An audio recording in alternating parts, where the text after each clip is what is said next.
సిస్టంలో వచ్చేసి క్యారియర్లో పెట్టేసి వాళ్ళు ట్రీట్ చేసి స్టెబిలైజ్ అయిన తర్వాత వాటర్ సిస్టమ్ చేసుకుంటాం. ఇప్పుడు కేసు మనం వదిలే ఛాన్స్ లేదు సార్, ఎందుకంటే వచ్చిన కేసు కానీ చూస్తాం.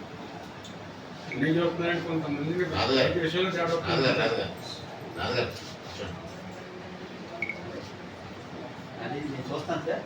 ఇంకా టెస్ట్లు అవన్నీ లేకుండా పంపిస్తాను. నేను మిగతా మా యూనిట్ మా సిఎస్లు కూడా ఇన్స్ట్రక్ట్ చేసి టెస్ట్ ఇన్వెస్టిగేషన్ అంతా గైడ్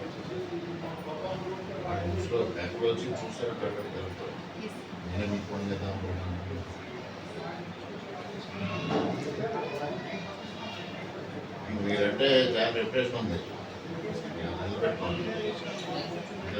మీరు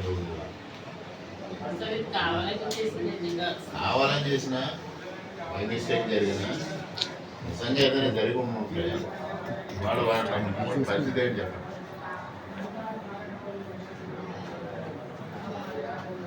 వరుసగా రెండు జరిగేటప్పటికి అదే what ever it may be అట్లా వెళ్ళిపోవడానికి దారి తీసిన పరిస్థితులు ఏంటి? ఇదంతా కూడా మనకు కావాలి కదా, సరి చేసుకోవడానికైనా కావాలి డీటెయిల్గా. లేకపోతే మీరు రెక్టిఫై చేయాలన్నా కూడా ఆ 2 రోజులు ఏం జరిగింది అనేది మనకు డీటెయిల్గా కావాలి.